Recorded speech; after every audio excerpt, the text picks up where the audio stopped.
আজি আমাৰ মৰিগাঁও জিলা সভাপতি আহ্বানৰ যি মণ্ডলৰ সন্মিলন আয়োজন কৰা হৈছে এই মণ্ডল সভাপতি সন্মিলনত আমি এটা কথা বুজি পাইছো যে আজি আমি মণ্ডলৰ সভাপতিসকলৰ লগত আলাপ আলোচনা কৰিম কিন্তু আমি কি আলাপ আলোচনা কৰিম সেইটো আমি জানিব লাগিব আগন্তুক পঞ্চায়তৰ নিৰ্বাচন আহি আছে আমি সকলোৱে পেপাৰে পত্ৰ নিউজে দুদিন ধৰি পাই আছো যে আমাৰ মুখ্যমন্ত্ৰী হেমন্ত বিশ্ব শৰ্মা এতিয়া চকু খুলিছে এতিয়া কৈ আছে যে আমি নিৰ্বাচন পাতিম HSLC মেট্ৰিকৰ এক্সাম শেষ হোৱাৰ লগে লগে আমি পঞ্চায়তৰ দিন ঘোষণা কৰিম কিন্তু ইমান দিন ইমান আছিলে তেখেতে ভাবিছিলে যে এইবাৰ তেখেতৰ দিনবোৰ বেয়া হৈ আহিছে যেতিয়াৰ পৰা চাৰিওফালে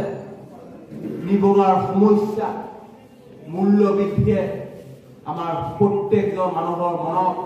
এই বিজেপি চৰকাৰৰ বিৰুদ্ধে যি জুই জ্বলাইছে যেতিয়াৰ পৰা হেমন্ত বিশ্ব শৰ্মা ডাঙৰীয়াৰ যি সম্পত্তিৰ পাহাৰৰ কথা তেখেতৰ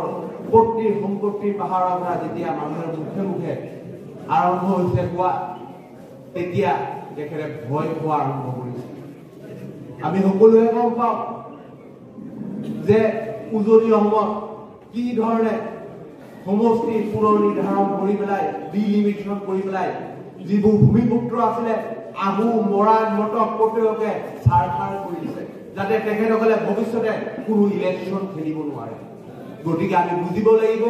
যে আপাৰ আছাম উজনি অসমৰ মানুহবোৰ এতিয়া শূন্য তেখেতসকলে যেতিয়া ভোট দিছিলে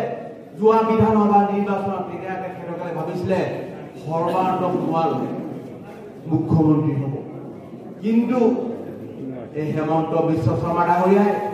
চল চাতুৰি কৰি সৰ্বানন্দ সোণোৱাল ডাঙৰীয়া আঁতৰাই নিজে মুখ্যমন্ত্ৰী হৈ বহিলে আৰু যিটো আমাৰ উজনি অসমৰ মানুহে সহ্য কৰিব পৰা নাই গতিকে তেখেতে বুজি গৈছে যে এবছৰ পিছত নিৰ্বাচন আছে এই বিজেপি চৰকাৰৰ যি তেখেত মুখ্যমন্ত্ৰী হৈ আছে বহুত কাম তেখেতে কৰিব পৰা নাই আৰু কামৰ ঠাই বদনামহে বাঢ়িছে চাৰিওফালে গতিকে তেখেতে ভয় খোৱা আৰম্ভ কৰিছে যাৰ কাৰণে কিছুদিন আগতে পঞ্চায়ত নিৰ্বাচনৰ নামত তেখেতে কৈ দিলে যে ৱাৰ্ড মেম্বাৰৰ চিম্বল নাথাকিব কৈ দিলে যে পঞ্চায়তৰ প্ৰেচিডেণ্টৰ চিম্বল নাথাকিব যাতে তেখেতে ইলেকশ্যনৰ পিছত সেই মানুহবোৰৰ পৰা যি পঞ্চায়তৰ প্ৰেচিডেণ্ট জিকিব নিৰ্দলীয়ৰ পৰা যি ৱাৰ্ড মেম্বাৰ জিকিব তেখেতসকলক যাতে তেখেতে টানাৰ চেষ্টা কৰিব পাৰে বিভিন্ন প্ৰলোভন